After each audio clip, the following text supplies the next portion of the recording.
Hello students, this is Navdeep Kaur from Raipur Public School, Raipur. We are discussing about plus 2's biology.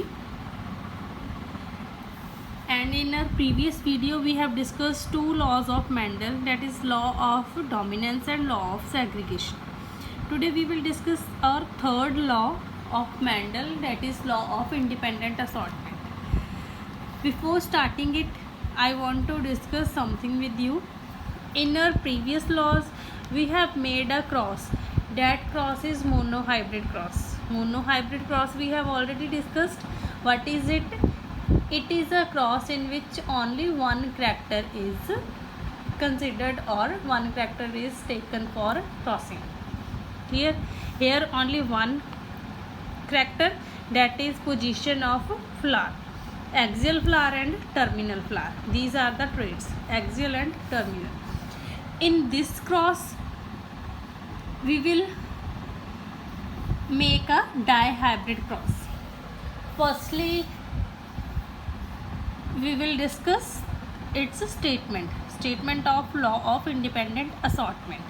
It states that when two pairs of characters are combined in a hybrid, segregation of one pair of characters is independent of the other pair of characters at the time of gamete formation. It also gets randomly rearranged in the offsprings, producing both parental and new combinations of the characters. इस law ਦਾ meaning ਕੀ ਹੈ ਰਜੇ? ਇਹ law ਹੈ ਜਿਹੜਾ ਉਹਦੇ ਵਿੱਚ ਇਹ ਦੱਸਿਆ ਹੋਇਆ ਕਿ ਅਗਰ ਆਪਾਂ ਦੋ ਕਰੈਕਟਰਸ ਲੈ ਰਹੇ ਹਾਂ, ਕੋਈ ਦੋ ਕਰੈਕਟਰਸ ਲਏ ਆ, ਚਾਹੇ ਉਹਨਾਂ ਦੇ ਜੀਨਸ ਉਹਨਾਂ ਦੇ ਕੋਲ ਇੱਕ ਦੂਜੇ ਕੋਲ ਕਿੰਨਾ ਵੀ ਨੇੜੇ ਪਏ ਹੋਏ ਨੇ, ਬਟ ਜਦੋਂ ਉਹਨਾਂ ਨੇ ਦੂਸਰੀ ਜਨਰੇਸ਼ਨ ਦੇ ਵਿੱਚ ਪਾਸ ਔਨ ਹੋਣਾ, ਉਦੋਂ ਉਹਨਾਂ ਨੇ ਇੱਕ ਕਰੈਕਟਰ ਨੇ ਦੂਜੇ ਕਰੈਕਟਰ ਤੋਂ ਇੰਡੀਪੈਂਡੈਂਟ, ਮੀਨਸ ਇਹ ਨਹੀਂ ਹੈ ਕਿ ਅਗਰ ਇੱਕ ਕਰੈਕਟਰ ਅੱਗੇ ਪਾਸ ਔਨ ਨਹੀਂ ਹੋਇਆ ਤਾਂ ਦੂਸਰਾ ਵੀ ਪਾਸ ਔਨ ਨਹੀਂ ਹੋਏਗਾ, ਇੰਡੀਪੈਂਡੈਂਟਲੀ ਦੂਜੇ ਕਰੈਕਟਰ ਤੋਂ ਨੇ ਪਾਸ ਔਨ ਹੋਣਾ। ਤੇ ਰੈਂਡਮਲੀ ਰੀਅਰੇਂਜ ਹੁੰਦੇ ਆ ਰਜੇ। ਰੈਂਡਮਲੀ ਮੀਨਸ ਆਫਸਪ੍ਰਿੰਗਸ ਜਿਹੜੇ ਪ੍ਰੋਡਿਊਸ ਹੋਏ ਨੇ ਉਹਨਾਂ ਦੇ ਵਿੱਚ ਇਹਨਾਂ ਨੇ ਰੈਂਡਮਲੀ ਰੀਅਰੇਂਜ ਹੋਣਾ। ਇਹ ਨਹੀਂ ਹੈ ਕਿ ਜਿਹੜਾ ਕਰੈਕਟਰ ਜੋ ਆਪਾਂ ਮੇਲ ਦੇ ਲਈ ਕਰੈਕਟਰ ਲਿਆ ਆ, ਉਹ ਦੋਨੋਂ ਜਿਹੜੇ ਕੰਬੀਨੇਸ਼ਨਸ ਨੇ ਕਰੈਕਟਰਸ ਦੇ ਉਹੀ ਸਭ ਦੇ ਵਿੱਚ ਸ਼ੋ ਹੋਣਗੇ, ਜਾਂ ਜੋ ਫੀਮੇਲ ਦੇ ਵਿੱਚ ਆਪਾਂ ਕੰਬੀਨੇਸ਼ਨ ਲਿਆ ਉਹੀ ਸ਼ੋ ਹੋਣਗੇ। ਇਹ ਜ਼ਰੂਰੀ ਨਹੀਂ ਹੁੰਦਾ। ਆਪਣੇ ਕੋਲ ਕੀ ਹੈ, ਨਵੇਂ ਕੰਬੀਨੇਸ਼ਨਸ ਵੀ ਫਾਰਮ ਹੁੰਦੇ ਆ ਜਿਹੜੇ ਕਿ ਇਸ ਲਾਅ ਦੀ ਸਟੇਟਮੈਂਟ ਨੂੰ ਪ੍ਰੋਪਰਲੀ ਜਸਟੀਫਾਈ ਕਰਦੇ। ਨੰਬਰ ਕ੍ਰਾਸ ਡਰਾ ਕਰਾਂਗੇ ਰਚੇ। You can see I have already written all the things which we have done in previous process: parents, phenotype, genotype, gametes, F1 generation and F2 generation. For this there is a little bit difference because we are taking two characters. Parents we will write again male and female. Clear? ਹੁਣ ਆਪਾਂ ਨੂੰ ਇੱਥੇ ਚਾਹੀਦੇ ਨੇ ਰਜੇ ਦੋ characters ਦੇ ਲਈ ਆਪਣੇ ਕੋਲ ਜੋ ਮੈਂਡਲ ਦੇ 7 ਕਰੈਕਟਰਸ ਉਹਨਾਂ ਦੇ ਵਿੱਚੋਂ ਕੋਈ ਦੋ ਕਰੈਕਟਰਸ ਲੈ ਲੈਂਦੇ ਆਪਾਂ। ਸੀਡ ਸ਼ੇਪ ਲੈ ਲੈਂਦੇ ਆ, ਠੀਕ ਹੈ, ਐਂਡ ਸਟੈਮ ਹਾਈਟ ਲੈ ਸਕਦੇ ਹਾਂ ਜਾਂ ਆਪਾਂ ਸੀਡ ਕੋਡ ਕਲਰ ਲੈ ਸਕਦੇ ਹਾਂ। ਤੁਹਾਡੀ ਬੁੱਕ ਦੇ ਵਿੱਚ ਇਹ ਦੋ ਕੰਟਰਾਸਟ ਲੈ ਕੇ ਜੋ ਹੈਗਾ pod colour and seed shape and seed coat, seed ਵਾਲੇ ਦੋਨੋਂ ਕਰੈਕਟਰਸ ਲਏ ਹੋਏ ਨੇ, ਉਹਨਾਂ ਦੇ ਨਾਲ ਜੋ ਹੈਗਾ ਇਹ ਕ੍ਰਾਸ ਡਰਾ ਕੀਤਾ ਹੋਇਆ। ਆਪਾਂ ਇਹ ਦੋਨੋਂ ਕਰੈਕਟਰਸ ਲੈ ਲੈਂਦੇ ਆ, round and yellow, round seed yellow seed code.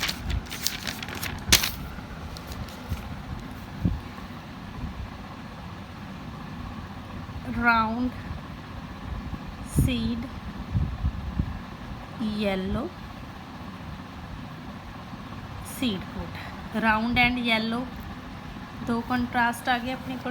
ਇਹਦੇ ਲਈ जो रिसेसिव करैक्टर है वो आप फीमेल ਲਈ ਲੈ ਲੈਂਦੇ ਆ। Wrinkled seed green seed coat. Clear? ਹੁਣ ਇਹਦੇ ਲਈ ਆਪਾਂ ਲਿਖਣੀ ਹੈ ਜੀਨੋਟਾਈਪ ਰਜੇ। ਜਿਵੇਂ ਪਹਿਲੇ ਦੇ ਵਿੱਚ ਸਿਰਫ ਇੱਕੋ ਹੀ ਆਇਆ ਸੀ AA, क्योंकि एक करैक्टर लिया, एक करैक्टर में दो जीन्स कंट्रोल कर रहे, इसलिए आप सिर्फ दो ही लिखे से। ਹੁਣ ਇੱਥੇ ਰਾਊਂਡ ਦੇ ਲਈ ਆਪਾਂ ਲੈ ਲਾਂਗੇ ਕੈਪੀਟਲ ਆਰ क्लीयर। येलो ਲਈ ਲੈ ਲਾਂਗੇ ਆਪਾਂ कैपिटल वाई। एक चीज़ का होर ध्यान रखना है बच्चे, आर वाई नहीं लिखोगे, पहला एक करैक्टर के एलील्स लिखोगे फिर दूसरे करैक्टर के एलील्स लिखोगे। जदों इनू आपां प्रॉपर डाई हाइब्रिड कंडीशन च लिख रहे डाईप्लॉइड कंडीशन च लिख रहे। रिंकल के लिए आपां ले लांगे स्मॉल आर, क्योंकि राउंड लिए आपां कैपिटल ਲਈ सी, ਉਹਦੇ ਆਲਟਰਨੇਟ ਆਪਾਂ ਲੈ ਲਾਂਗੇ ਰਿੰਕਲ ਲਈ small are.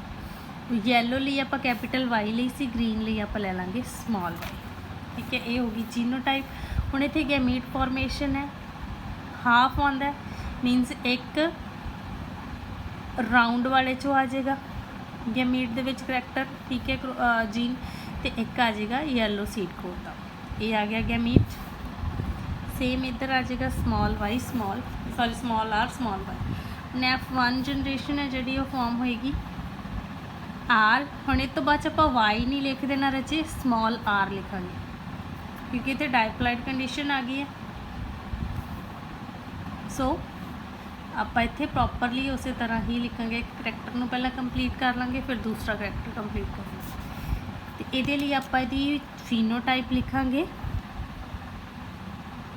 Hybrid round seed yellow seed coat. Clear, ये हाइब्रिड है। फिर आप करनी है रजे सैल्फिंग। हम सैल्फिंग आप करनी है, अपने को है आ वाली कंडीशन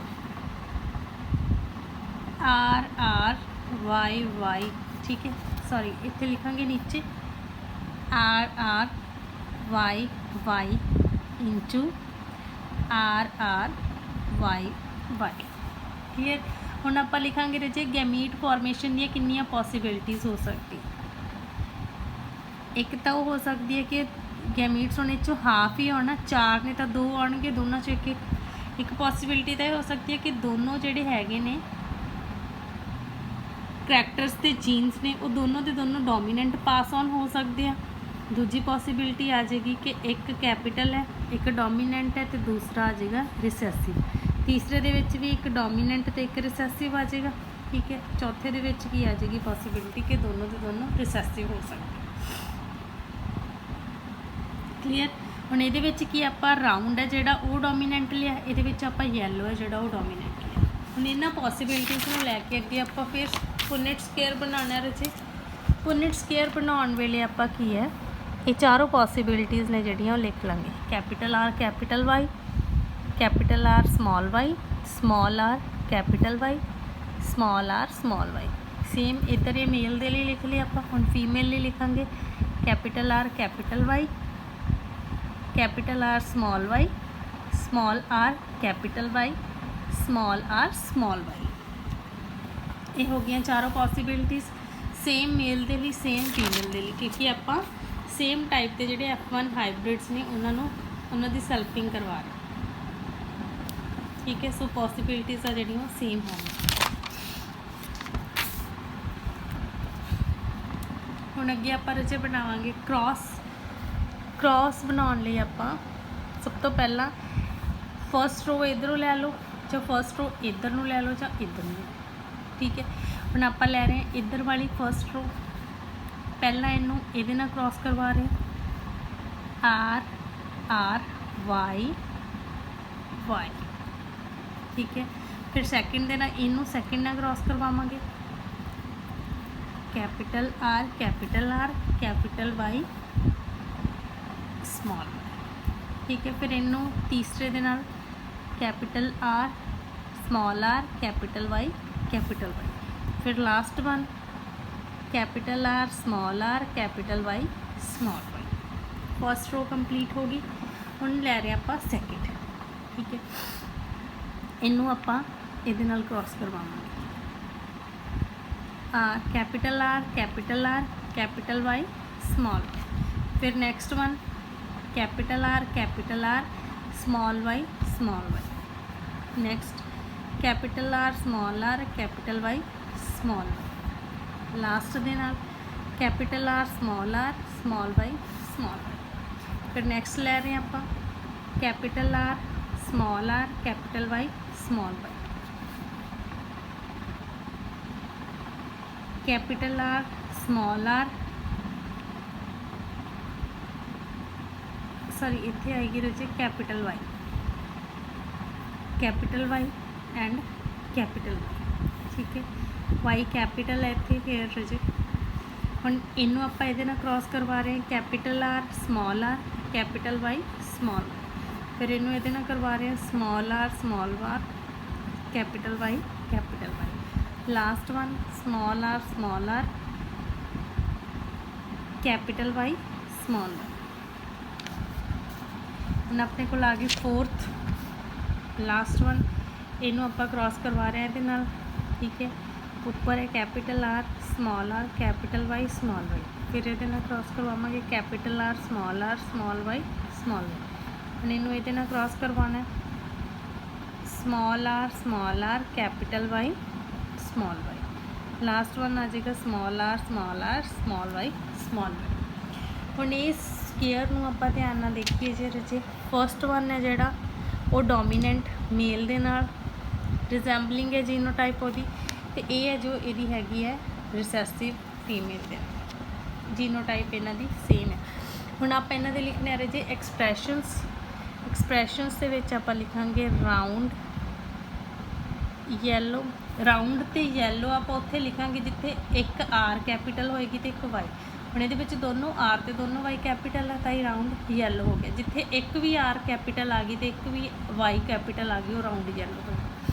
ईजी मैथड दस रही है जी, आ जो फर्स्ट रो है, फर्स्ट रो ते फर्स्ट कॉलम है, दोनों जो हैगे ने उन्हां दे विच राउंड येलो ही ने सारे, क्योंकि एक कैपिटल वाई ते एक कैपिटल आर है जिहड़ी वो सब दे विच प्रेजेंट है। You can see here and in last one. So we will write round yellow round yellow round yellow round yellow round yellow round yellow. Clear. Now हुण आपां देखते हैं सैकेंड दे विच रजे कैपिटल आर है मीनस राउंड होएगा, Y है जिहड़े दोनों small Y कादे लई है ग्रीन लई, ठीक है। इत्थे की है कैपिटल आर ते कैपिटल वाई दोनों प्रेजेंट है, राउंड येलो, सेम अगेन वही वाली कंडीशन आ गई है, राउंड ग्रीन, ठीक है। इत्थे भी राउंड आर भी कैपिटल है वाई भी, तो इत्थे की आ जाएगा राउंड येलो। इत्थे आर स्मॉल आ गई, स्मॉल कादे लई है रजे रिंकल दे लई, ते वाई है येलो लई कैपिटल वाई। इत्थे भी सेम कंडीशन है रिंकल्ड येलो। क्लियर। इत्थे कंडीशन आ गई राउंड ग्रीन वाली, राउंड ग्रीन क्योंकि आर कैपिटल है वाई दोनों स्मॉल, ठीक है। इत्थे कंडीशन आ गई रिंकल्ड येलो वाली क्योंकि वाई कैपिटल है। लास्ट वाले आ जाएगा रिंकल्ड ग्रीन। क्लियर।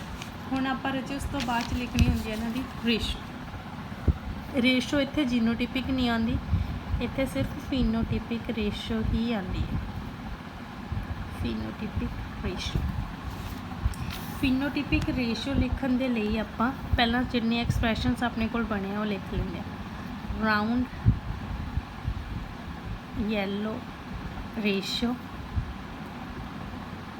राउंड वाला दूसरा एक्सप्रैशन की बने ग्रीन, ठीक है। फिर बने रिंकल्ड येलो, फिर है रिंकल्ड ग्रीन, ठीक है। ये चीज़ आ गई। ये आप चारों के चारों एक्सप्रैशनस जिहड़े आप उपर क्रॉस के विच देखे अपने कोल बने ने वो लिख ले।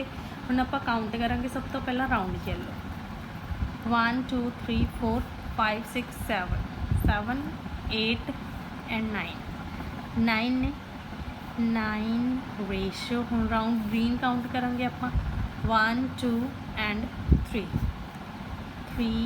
Ratio. Wrinkled yellow 1 2 3 ratio. Wrinkled green only 1। ये आ गई डाईहाइब्रिड क्रॉस की रेशो। 1 मार्क के क्वेश्चन कई बार आ जाता है रचे। According to medal ਡਾਈਹਾਈਬ੍ਰਿਡ cross the ratio ਕੀ ਹੈ 9:3:3:1। ਹੁਣ ਜੋ ਲਾਅ ਆਪਾਂ ਪੜ੍ਹਿਆ ਇੰਡੀਪੈਂਡੈਂਟ ਅਸੋਰਟਮੈਂਟ ਦੇ ਵਿੱਚ ਕਿ ਅਗਰ ਆਪਾਂ ਦੋ ਕਰੈਕਟਰਸ ਲੈਂਦੇ ਆ, ਉਹਨਾਂ ਕਰੈਕਟਰਸ ਦੇ ਵਿੱਚੋਂ ਦੋ ਕਰੈਕਟਰਸ ਇਕੱਠੇ ਲਏ ਸੀ ਆਪਾਂ ਰਾਊਂਡ ਐਂਡ ਯੈਲੋ, ਠੀਕ ਹੈ। ਹੁਣ ਇੱਥੇ ਲਾਅ ਆ ਜਿਹੜਾ ਇਹ ਨਵੀਂ ਐਕਸਪ੍ਰੈਸ਼ਨਸ ਪ੍ਰੋਪਰਲੀ ਉਹਨੂੰ ਜਸਟੀਫਾਈ ਕਰ ਰਹੇ ਆ ਕਿ ਜਿਹੜੇ ਕਰੈਕਟਰਸ ਨੇ ਉਹ ਇੱਕ ਦੂਸਰੇ ਤੋਂ ਇੰਡੀਪੈਂਡੈਂਟ ਨੈਕਸਟ ਜਨਰੇਸ਼ਨ ਦੇ ਵਿੱਚ ਪਾਸ ਔਨ ਹੁੰਦੇ ਨੇ, ਜਿਹਦੇ ਨਾਲ ਕੁਝ ਨਵੇਂ ਜਿਹੜੇ ਐਕਸਪ੍ਰੈਸ਼ਨਸ ਨੇ ਉਹ ਫਾਰਮ ਹੋ ਜਾਂਦੇ ਆ। ਹੁਣ ਰਾਊਂਡ ਹੈ ਜਿਹੜਾ ਉਹ ਯੈਲੋ ਦੇ ਨਾਲ related C, seed code colour C, but ਇਹ ਅੱਗੇ ਜਨਰੇਸ਼ਨ ਦੇ ਵਿੱਚ ਪਾਸ ਔਨ ਨਹੀਂ ਹੋਇਆ ਕਿ ਤਿੰਨ ਜਿਹੜੇ ਆਫਸਪ੍ਰਿੰਗਸ ਆ ਉਹਨਾਂ ਦੇ ਵਿੱਚ ਰਾਊਂਡ ਗ੍ਰੀਨ ਆ ਜਿਹੜਾ ਉਹ ਫਾਰਮ ਹੋਇਆ, ਯੈਲੋ ਕਲਰ ਆ ਜਿਹੜਾ ਸੀਡ ਕੋਡ ਦਾ ਉਹ ਅੱਗੇ ਟਰਾਂਸਮਿਟ ਨਹੀਂ ਹੋਇਆ। ਰਾਊਂਡ ਜੋ ਹੈਗਾ ਆ ਸੀਡ ਹੈ, ਰਾਊਂਡ ਸ਼ੇਪ ਹੈ, ਉਹ ਇੰਡੀਪੈਂਡੈਂਟਲੀ ਅੱਗੇ ਇਨਹੈਰਿਟ ਹੋਈ ਹੈ। ਸੇਮ ਰਿੰਕਲ ਤੇ ਯੈਲੋ ਹੈ, ਰਿੰਕਲ ਤੇ ਯੈਲੋ ਦਾ ਜਿਹੜਾ ਹੈਗਾ ਉਹ ਵੀ ਨਵਾਂ ਕੰਬੀਨੇਸ਼ਨ ਫਾਰਮ ਹੋਇਆ, ਰਿੰਕਲ ਦੇ ਨਾਲ ਸੀ ਗ੍ਰੀਨ ਦਾ। ਯੈਲੋ ਕਲਰ ਆ ਜਿਹੜਾ ਉਹ ਰਾਊਂਡ ਤੋਂ ਇੰਡੀਪੈਂਡੈਂਟਲੀ ਨੈਕਸਟ ਜਨਰੇਸ਼ਨ ਦੇ ਵਿੱਚ ਟਰਾਂਸਮਿਟ ਹੋਇਆ। This is all about ਮੈਂਡਲਿਜ਼ਮ। ਮੈਂਡਲਿਜ਼ਮ ਦੇ ਵਿੱਚ ਤੁਹਾਨੂੰ ਕੁਝ ਕੁਐਸਚਨਸ ਆਉਂਦੇ ਹੁੰਦੇ ਆ ਰਾਜੇ। ਇੱਕ ਕੁਐਸਚਨ ਬਹੁਤ ਇੰਪੋਰਟੈਂਟ ਹੈ, ਐਡਵਾਂਟੇਜਸ ਆਫ ਸਿਲੈਕਟਿੰਗ ਪੀ ਪਲਾਂਟ। ਤੁਹਾਨੂੰ ਕੁਐਸਚਨ ਆਉਂਦਾ ਹੁੰਦਾ ਕਿ ਪੀ ਪਲਾਂਟ ਆ ਜਿਹੜਾ ਉਹਦਾ ਕੀ ਬੈਨੀਫਿਟ ਸੀ, ਮੈਂਡਲ ਨੇ ਪੀ ਪਲਾਂਟ ਕਿਉਂ ਸਿਲੈਕਟ ਕੀਤਾ ਸੀ। ਉਹਦੇ ਲਈ ਨੰਬਰ ਆਫ ਰੀਜ਼ਨਸ ਨੇ ਰਾਜੇ। ਫਸਟ ਆ ਗਿਆ ਪਿਓਰ ਵੈਰਾਈਟੀਜ਼ ਆ ਜਿਹੜੀਆਂ ਪੀ ਪਲਾਂਟਸ ਦੀਆਂ ਉਹ ਅਵੇਲੇਬਲ ਸੀ ਈਜ਼ੀਲੀ ਜਦੋਂ ਆਪਾਂ ਉਹਨਾਂ ਦੀ ਸੈਲਫਿੰਗ ਕਰਦੇ ਹਾਂ, ਠੀਕ ਹੈ।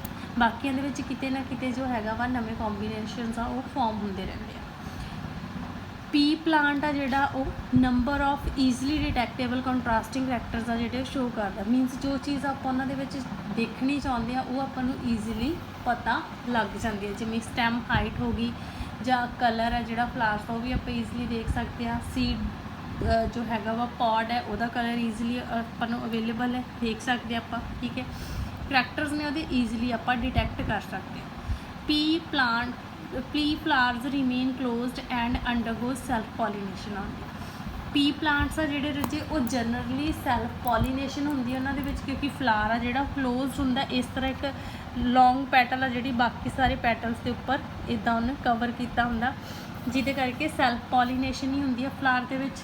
ਅਤੇ ਮੈਂਡਲ ਨੇ ਜੋ ਰਾਜੇ ਕੰਟਰੋਲਡ ਪੋਲੀਨੇਸ਼ਨ ਕੀਤੀ ਸੀ, ਮੋਸਕੂਲੇਸ਼ਨ ਅਤੇ ਬੈਗਿੰਗ ਕੀਤੀ ਸੀ, ਉਹ ਈਜ਼ੀਲੀ ਕਰ ਪਾਇਆ ਸੀ ਕਿਉਂਕਿ ਪੀ ਪਲਾਂਟ ਦੇ ਵਿੱਚ ਕਿਸੇ ਹੋਰ ਇਨਸੈਕਟਸ ਦੇ ਥਰੂ ਜਾਂ ਕਿੱਦਾਂ ਵੀ ਕ੍ਰਾਸ ਪੋਲੀਨੇਸ਼ਨ ਹੋਣ ਦੇ ਚਾਂਸਸ ਨਹੀਂ ਹੁੰਦੇ।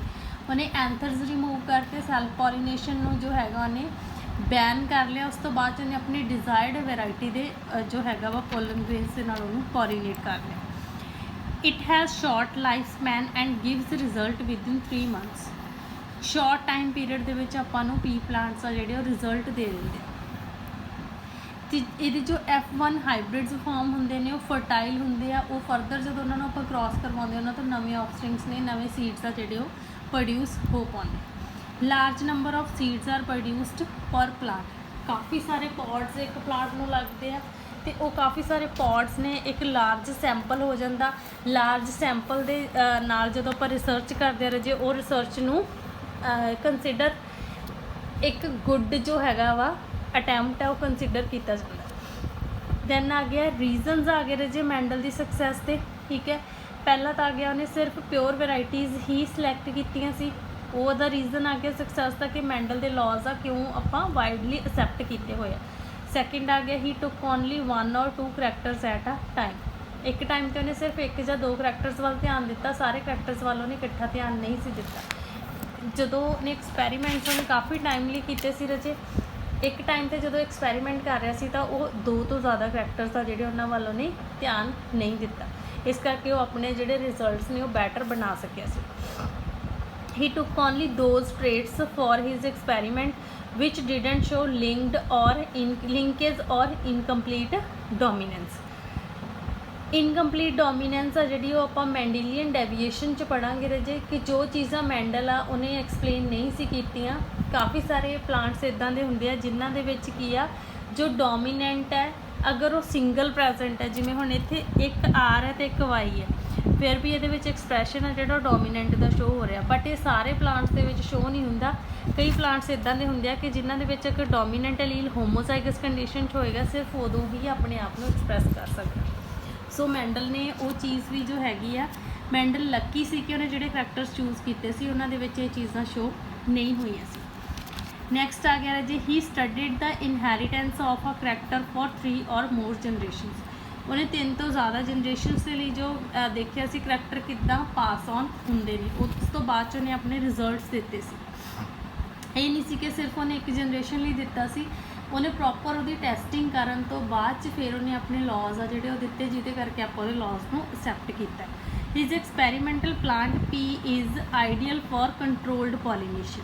ਇਹ ਆਪਾਂ ਪਹਿਲਾਂ ਹੀ ਡਿਸਕਸ ਕਰ ਚੁੱਕੇ ਹਾਂ ਕਿ ਜੋ ਪੀ ਪਲਾਂਟ ਆ ਦੇ ਵਿੱਚ ਸੈਲਫ ਪੋਲੀਨੇਸ਼ਨ ਹੁੰਦੀ ਆ। ਅਗਰ ਆਪਾਂ ਐਂਥਰਸ ਰਿਮੂਵ ਕਰ ਦਾਂਗੇ ਤਾਂ ਸੈਲਫ ਪੋਲੀਨੇਸ਼ਨ ਨਹੀਂ ਹੁੰਦੀ।